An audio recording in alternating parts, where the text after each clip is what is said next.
To me, that day represented one of the finest hours in American history.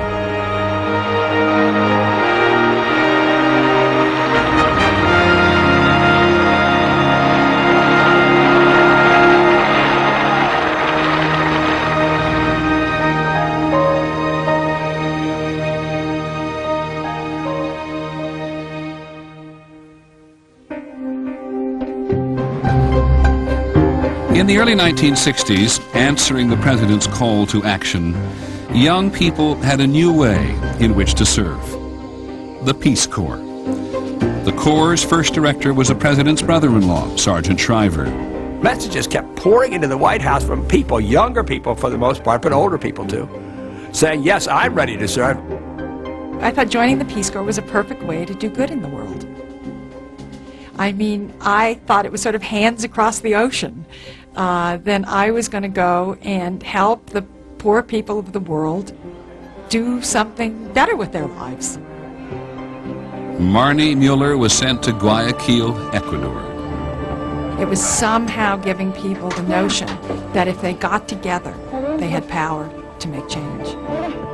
The Peace Corps was also a way to counter the appeal of communism in the developing world.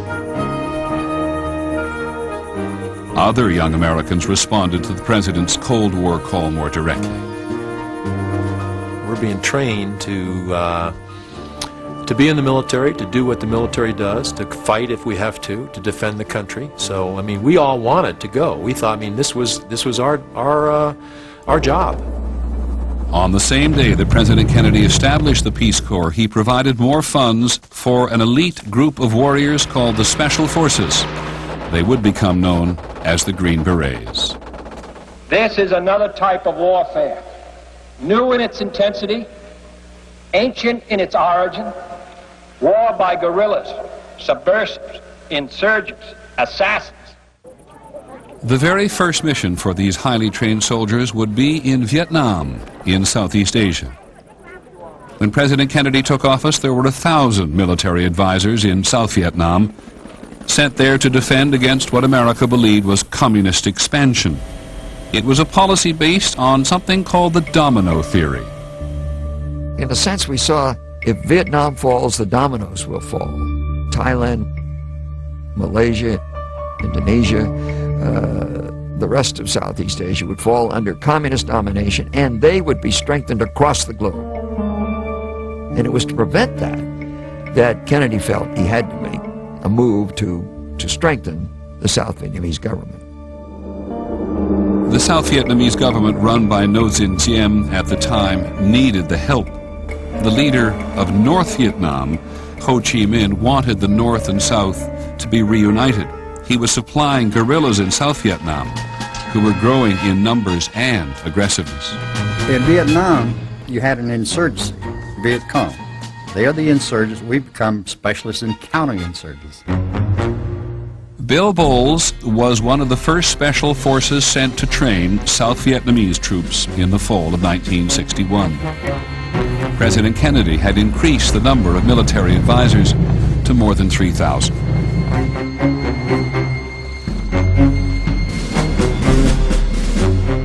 We had trained this civilian irregular defense group for maybe a month, and we decided to send them to villages around Da Nang, and we had 4 Americans out there.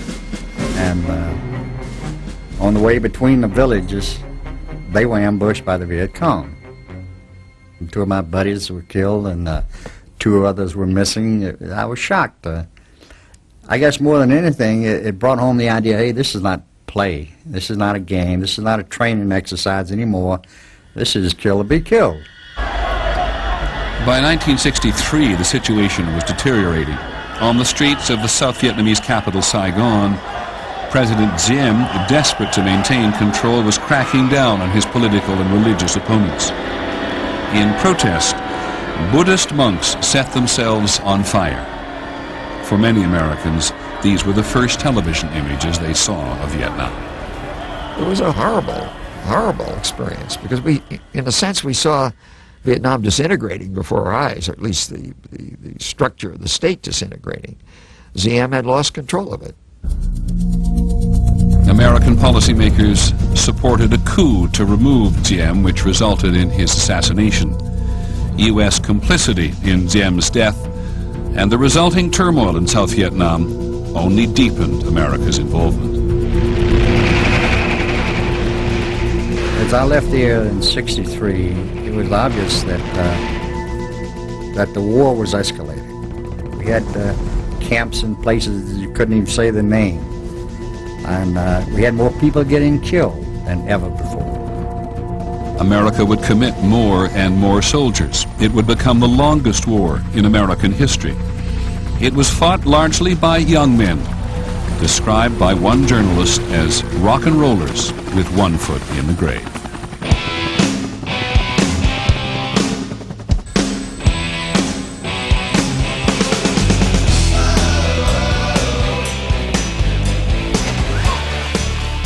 But in the autumn of 1963, very few Americans were paying attention to Vietnam. There was so much to feel good about at home. The country had never been more prosperous. People were looking towards a bright future. At this point, they trusted their leaders to solve the problems elsewhere.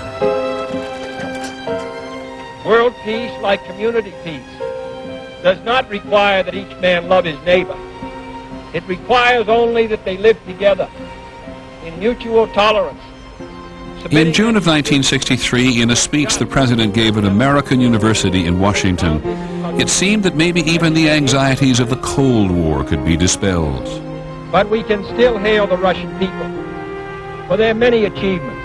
Khrushchev and Kennedy had both convinced the world that they were real tough guys, and they wouldn't back down.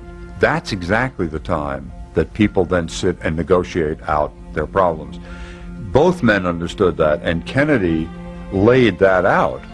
Our problems are man-made, therefore they can be solved by man. 2 months after that speech, the U.S. and Soviet Union agreed to the first comprehensive nuclear test ban treaty. Dean Acheson said once that the office kind of confers a nobility on the man. And during Kennedy's tenure in office, we had a very exalted sense of a president. Our young emperor, you know.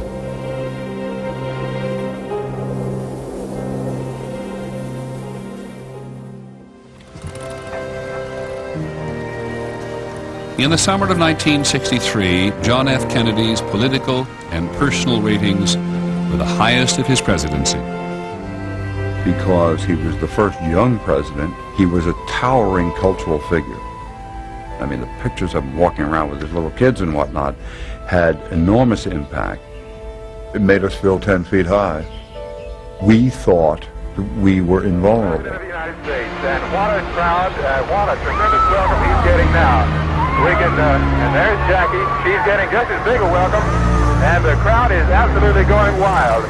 This is a friendly crowd in downtown Dallas as the President and the First Lady pass by.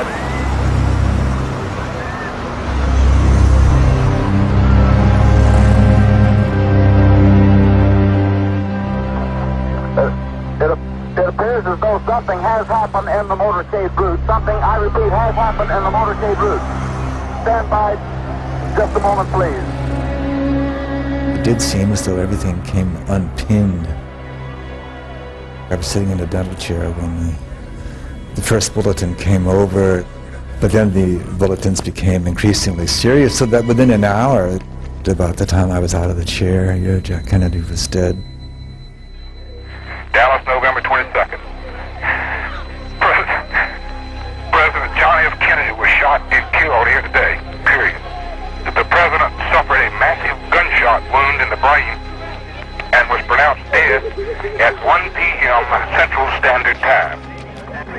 So I dictated my story that day. And this was such an unexpected, unbelievable thing that had happened. It was terribly emotional. No Americans living at that time had ever witnessed anything like this, the assassination of a president. I mean, that assassin's bullet killed something else. The feeling of, if you're exalted, you're invulnerable. All of a sudden, you know, even this guy is vulnerable, for God's sake.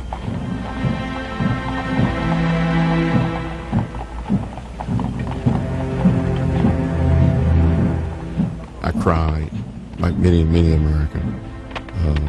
You know, we had our differences, but I felt we had lost a friend. We had lost a leader.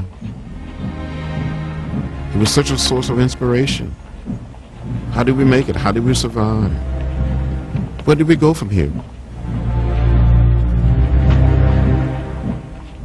With the death of Kennedy, the end of the feeling of progress was never going to end. The innocence, everything, the reality, slap in the face, national car crash.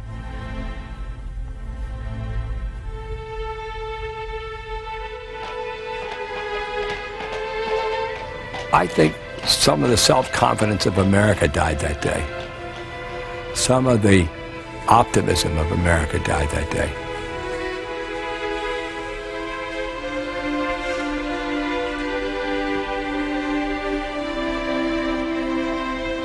Walking up Connecticut Avenue to the church, and you'd look at the people who were watching us walk up the street, and there was absolute incredulity on the face of every living person. You get their eyes and your eyes, and what they were looking at you for was hopefully to get some expression from your face, from your eyes, that would help them to understand what had happened and why. And nobody understood it.